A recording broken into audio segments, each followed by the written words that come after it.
আসসালামু আলাইকুম প্রিয় শিক্ষার্থী ভাই বন্ধুগণ, আশা করি আল্লাহর মধ্যে ভালো আছেন। ইতিপূর্বে আমরা 16 রিভিশন ক্লাস কমপ্লিট করেছি। আজ আমরা লেসন 7-এ এসে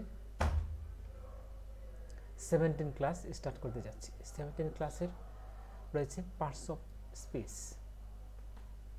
অর্থাৎ বক্তব্যের যে পার্ট রয়েছে, অংশ রয়েছে, সেটি নিয়ে আমরা আলোচনা করব।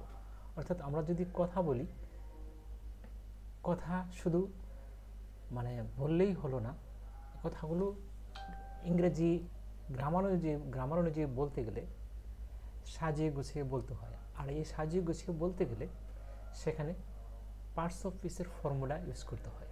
অর্থাৎ আমরা যা বলি তার সব কিছুই একটা ফর্মুলার ভিতরে। তো আউট অফ ফর্মুলায় আমরা বলি, কিন্তু একান্তভাবে যদি চিন্তা চেতনায় কোনো কিছুতে লিপিবদ্ধ করতে চাই, তাহলে এই পার্টস অফ স্পিচকে কেন্দ্র করে আমরা বাক্য সাজিয়ে থাকি। তো এই বাক্য সাজাতে গেলে আমাদের বাক্যের মধ্যে কিছু কিছু অংশ থাকে, সেখানে দুঃখ থাকে, আনন্দ থাকে, নাম থাকে, নামের পরিবর্তে আরেকটা নাম থাকে, বাক্য যুক্ত করতে হয় এবং বাক্য যুক্ত করতে গেলে সেখানে বিভিন্ন প্রকার কাজের সংযোজন বিয়োজন হয়, কাজ করতে হয়। তারপরে সেখানে একটা শব্দকে আরেকটা শব্দের সাথে জোড়া লাগাতে হলে সেখানে সংখ্যা বসাতে হয়, রস দিতে হয়। হ্যাঁ, ঠিক সেরকমই সেই জিনিসগুলোই আমরা ডিটেলস আলোচনা করব, যার নাম দেওয়া হয়েছে পার্টস অফ স্পিচ। তো পার্টস অফ স্পিচের আমরা ডেফিনেশন দেখি। There is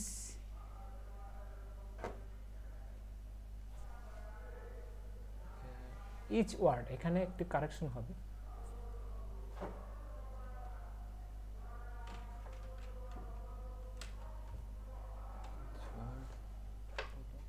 Each word in a sentence is called parts of speech.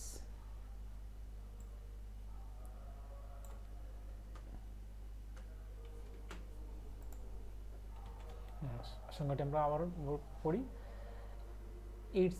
Each word in a sentence is called parts of speech. অর্থাৎ বাক্যের মধ্যে ব্যবহৃত প্রত্যেকটি শব্দ এক একটা পার্টস অফ স্পিচ, এক একটা বাক্যের অংশ। Example: hurrah, you, Amela and I have unexpectedly obtained 99% marks in every hard subject. এখানে লক্ষ্য করুন, hurrah, you, Amela and I have unexpectedly obtained 99% marks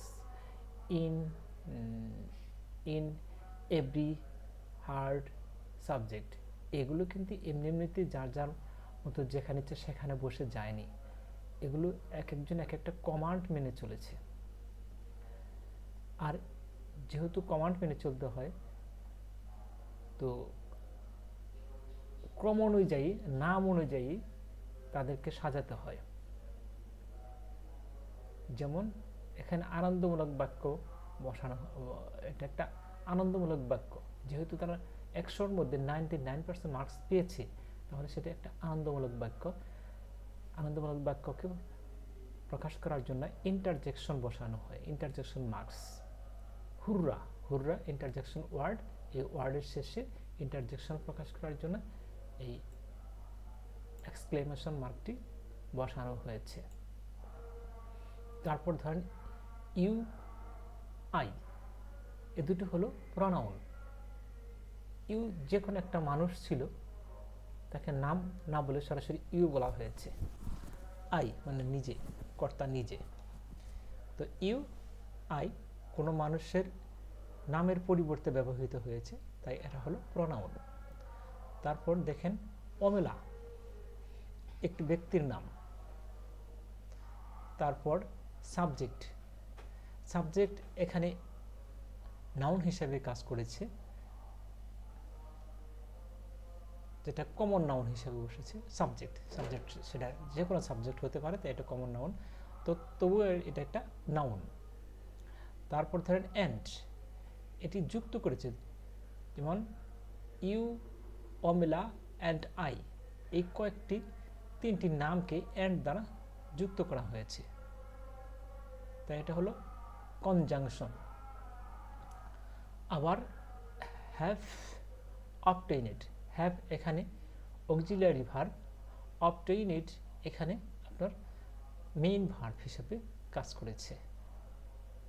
তারপর আনএক্সপেক্টেডলি, অক্সিলিয়ারি ভার্ব এবং মেইন ভার্বের মাঝখানে অ্যাডভার্ব বসেছে। 99% মার্কস, হার্ড অ্যান্ড এভরি, যা বাক্যের উপযুক্ততা প্রদান করেছে, অর্থাৎ একটি রাঙ্গায়িত করেছে। 99% মার্কস, এটা আপনার একটা রং দিয়েছে, একটা সংখ্যা প্রকাশ করেছে। হার্ড, এটি একটি এক্সপ্রেশন দিয়েছে, যে এক্সপ্রেশনে সেটা কেমন, নরম না কঠিন, সেটা বোঝানো হয়েছে। এখানে হার্ড সাবজেক্টের কথা বলা হয়েছে। সাবজেক্ট যেহেতু একটা নাউন, তাই এটি একটি অ্যাডজেক্টিভ হিসেবে কাজ করেছে। নাউনের পূর্বে যে ওয়ার্ডটি বসে নাউনকে বিশেষায়িত করে, তাকে আমরা অ্যাডজেক্টিভ বলে থাকি। এভরি, এভরি অনুরূপ এই অ্যাডভার্বের অ্যাডজেক্টিভের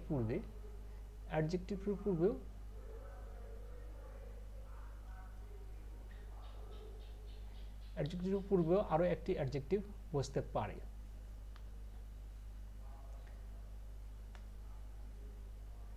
তাই এভরি একটি অ্যাডজেক্টিভ। আর ইন এখানে ইন বলা হয়েছে, ইন এভরি সাবজেক্ট, ইন হলে এখানে প্রিপোজিশন। তো আমরা এসবের ব্যবহার ক্রমান্বয়ে শিখব।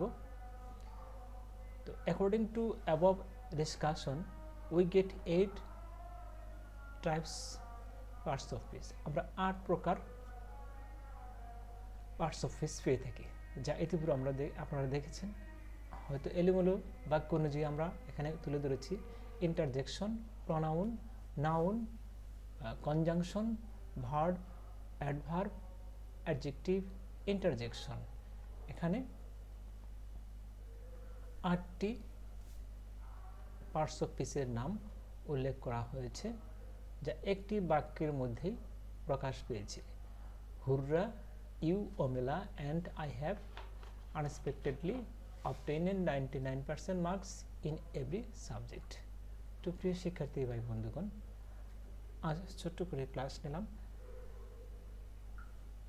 আজ এ পর্যন্তই। আপনারা সকলে ভালো থাকুন। আসসালামু আলাইকুম।